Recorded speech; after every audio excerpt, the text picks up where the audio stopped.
Bienvenidos un día más. Hoy estamos aquí reunidos para jugar un poquito a Among Us. Bien, vamos allá con los últimos años del reinado de Isabel II, que van a ser la antesala del reinado tanto de Amadeo I como de la Primera República.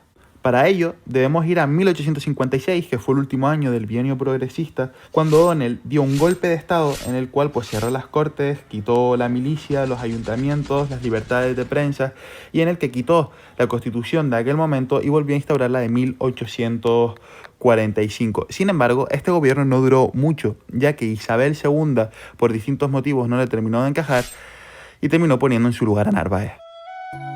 Narváez, como buen moderado que era, va a intentar volver a la España anterior al bienio progresista, es decir, a la década moderada. Lo primero que va a intentar era conseguir un gran ejército en España, mediante una nueva quinta de 50.000 hombres. Además, evidentemente, va a suspender las desamortizaciones, ya que esto no era decoroso para nadie que fuera católico. También van a limitar los derechos y las libertades y va a convocar una nueva elección en la que no iba a poder votar todo el mundo, ni siquiera unos pocos, sino prácticamente casi nadie, en la que solamente iban a poder votar el 1% de la población, ya que la ley que se iba a tener en cuenta va a ser la de 1846. Como era de esperar por la época y por lo que ya hemos estudiado, estas elecciones estuvieron llenas de irregularidades. Al final nos encontramos que los moderados ganaron con una victoria prácticamente aplastante. Este nuevo gobierno hizo una serie de reformas que poco ayudaron a la normalidad constitucional. España, desde un punto de vista educativo, no ha cambiado mucho desde entonces. Y es que en este momento nos encontramos que España seguía estando a la cola de los países europeos. Así pues, el analfabetismo estaba por las nubes. En este momento hay un señor que era ministro y que se llama Moyano, que va a tener un papel fundamental, y no solamente en aquel tiempo, sino que también en la actualidad, y es que va a sentar las bases del sistema educativo que nosotros nos encontramos ahora. Una de las cosas más importantes que va a hacer es la gratuidad relativa de la educación, de tal forma que los alumnos prácticamente no tuvieran que pagar nada, o la división entre grados, como era primaria, secundaria y la universidad. Y no solo eso, el otro día hablamos sobre el tema de la libertad de cátedra, y es que sabemos que mientras que los profesores de la universidad pueden enseñar un poco lo que quieran atendiendo a distintos tipos de principios, sí que estuvimos hablando de que los profesores de instituto no, y que lo tienen que hacer conforme a los currículums, pues eso se va a instaurar en esta época. Finalmente, Narváez fue destituido por la reina, por Isabel II, y no fue porque hubiera descontento social o porque se hubiera equivocado en algo muy grave, ni mucho menos, sino por temas que más bien se podrían hablar en Sálvame. Y es que al final nos encontramos con el hecho de que Isabel II, al parecer, tenía bastantes amantes. Uno de ellos era Enrique Puigmoltó, que era un valenciano, un oficial valenciano del ejército, que al parecer había dicho públicamente que a este señor le quedaba poco tiempo en el poder. Y Narváez, como venganza, cuando la reina le pidió que lo ascendiera, se negó. Además, por si esto fuera poco, se empezó a chismorrear por ahí que Narváez se había enfrentado espada en mano al rey, al marido de Isabel II, Francisco de Asís de Borbón, en una antesala a la habitación donde ella se encontraba cuando quiso entrar. Después del despido de este señor hubo un pequeño periodo de inestabilidad que se acabó cuando O'Donnell volvió a recuperar el poder, junto con un nuevo partido político que se llamaba Unión Liberal.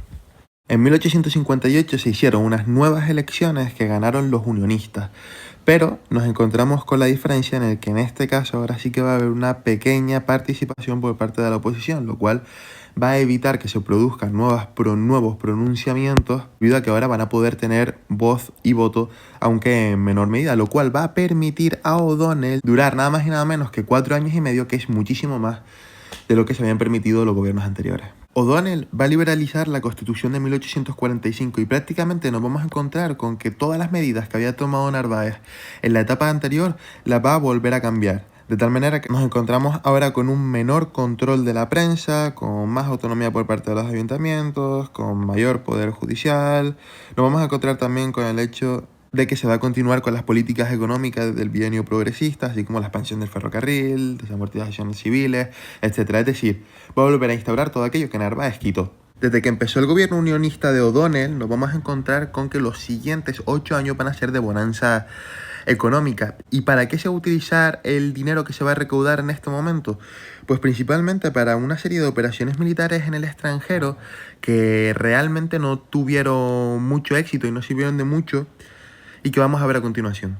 En concreto fueron 3 campañas, una en Vietnam, en la Conchinchina, otra en México y la otra en Marruecos. Esta última fue la más importante porque movilizaron a un montón de personas y por las consecuencias que tuvieron, en la cual Prim consiguió un gran prestigio militar y finalmente permitió a España la ocupación de Ifni, en el Sáhara, y la ampliación de Ceuta. Finalmente, los sectores más progresistas terminaron estando bastante descontentos y tras el hecho de que O'Donnell incluyó a Prim en el gobierno, pues tuvo que terminar dimitiendo.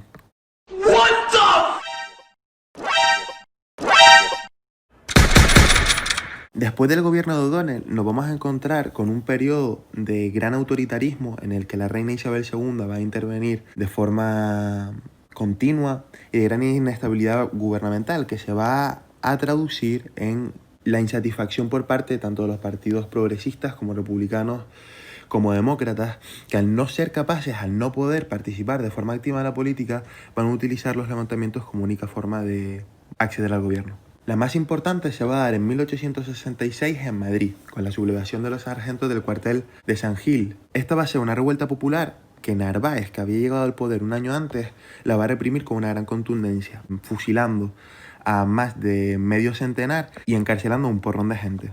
A esta situación dictatorial se le sumó una de las primeras crisis de la época del capitalismo industrial que evidentemente agravó la situación y que terminó por aumentar el descontento de la población.